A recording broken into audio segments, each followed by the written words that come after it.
ku kyalo Waluleeta ekisangibwa mu ggombolola Makulubita Luweero mu ssaza ly'e Kasana Luweero, Yowaana Batisita Lukomera ne mukyala we Wangabira kwe baazaalira mutabani waabwe Kizito mu mwaka gwa 1873. Seekulimbe nti waliwo amanyi olunaku wadde omwezi ono mwe yazaalibwa. Mu kiseera bwe baamuzaalira wano bayitangawo mu Kiggwe, kyokka oluvannyuma erinnya lyakyuka okufuuka Waluleeta ng'akyava ku lubenga abantu lwe baakayaniranga, nga buli omu yayagala asooke okuluseerako obulo n'omuwemba. Ng'ekigambo ekyo kiva mu kukaayana, gwe Waluleeta, buli omu ayagala asooka okubeera nga y'asooka okussa.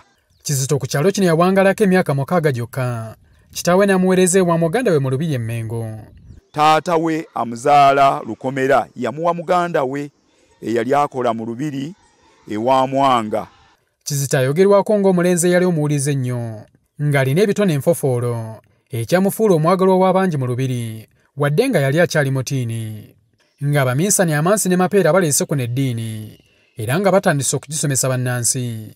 Kizito yeegomba nnyo okugisoma, kyokka olw'okuba yali muto, abasomi bamuleka nga ne bebba mu kiro okugenda okusoma. Kyokka ng'akufumbira ey'omuto bw'omufumbira ey'ebigere ne mwenkanya evvumbe, lumu Kizito yafuna ekyayi, n'akisiba ku kigere kye, ne ku kya Kalooli Lwange yabakulemberangamu, ng'ayagala awulire nga batoloka. Singa Kalooli Lwanga azuukuka, aleme kubeera nga amuleka, mu kusika ono ne yeekanga n'azuukuka. Bwe baali bagenda, ne Kizito naye n'abagoberera. Okuva olwo ne bamanya nti Kizito yali mumalirivu, era Kalooli Lwanga n'asalawo amukuumire ku lusegere. Kabaka Mwanga yali ku Nnamulondo ya Buganda ebiseera ebyo. Eddiini yagiraba ng'eyali yaleeteddwa okuyisa olugayo mu bukulembeze bwe, kwe kulagira bonna abaali bagikkiririzaamu okuttibwa. Abajulizi bonna baasooka kubatizibwa nga tebannattibwa, wabula Kizito omuto nga bw'amanyiddwa ennyo, baali baganye okumubatiza nga tebaagala attibwe, kyokka n'alemerako, era Kalooli Lwanga yamubatiza kiro. Era ekiro ekyo kyennyini Kizito ono kwe kubeera nga abatizibwa.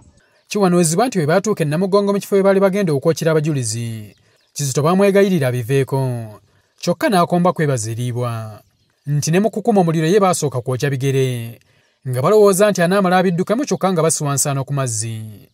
Nga balowooza nti Kizito omuliro bwe gunaatandika okumwokya ku bigere, Kizito ajja kusobola okwegaana eby'okukkiriza oba okwegaana eby'obusomi, naye tulaba nti Kizito omuliro gwamwokya okuva ku bigere okutuuka lwe gwamutuuka ku mutwe, nga teyeegaanye Kristo gwe yali amaze okusenga.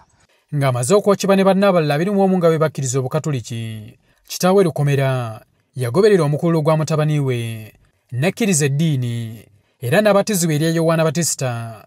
Okuva olwo n'afuuka omusomesa w'eddiini okutuusa we yafiira. Kyokka nnyina ye ebyeddiini yabyesammula Nasswi ku Ngalabi. Ku kyalo kwazaalibwa, Kizito omutuukirivu yabbulwamu ekereziya n'essomero, era waliwo n'ekereziya ey'ekijjukizo eyatongolwa, abakristo mwe bagenda nga basoma essaala z'abajulizi. Mu butongole ye kereziya gye twateekamu ng'ekijjukizo nti bwe tuba twagala okusoma essaala ezikwata ku bajulizi, n'okubeera nga tufuna ekifaananyi kya Kizito wano we tukuŋŋaanira, kati kereziya eno yo n'esigalirawo ddala nga ya kijjukizo ekya Kizito. Emyaka gigenda kuwera 138 bwe kyanga Kizito omuto ne bajulizi banne battibwa, wabula wano e Waluleeta mu disitulikiti y'e Luweero Kizito omuto we yazaalibwa baakola ekijjukizo okumujjukira nga bakola ekifaanana amaka nnyina ne kitaawe mwe baawangaliranga. Ennyumba ezaaliwo mu budde obwo zaalingako enzigi ze bayita eza mukulule. Mukulule kitegeeza ki? Nti oluggi nga si lwa ppata, naye enzigi ezo zaakolebwanga mu mmuli, era nga oseetula luseetule ne lutambula n'osobola ate okubeera nga oyingira munda. Kaakati wano munda twateekawo ekijjukizo ekya Kizito omuto ng'omwana ali awaka mu famire.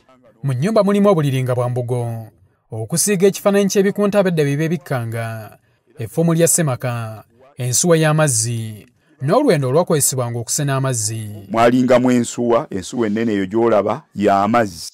Waliwo n'effumbiro omuli ekyoto. Era mwe baafumbiranga mu budde obwo mulimu n'omulawo ogulaga nti baafumbirangamu. Ekifo kino kyafuulibwa kya bulambuzi nga kisomboola abantu ab'enjawulo okuva mu bitundu ebitali bimu. N'abantu abalala bangi okuva mu Uganda wano ate era n'ebweru wa Uganda. Kigambibwa nti Kizito Omuto yattibwa ku myaka egiri wakati wa 13 ne 14. Ono ye muwolereza w'essaza lya Kasana Luweero era ye muwolereza w'abaana abato nga kw'otadde abasomesa bonna mu ggwanga. Habat Kamoga, NTV Akawungezi.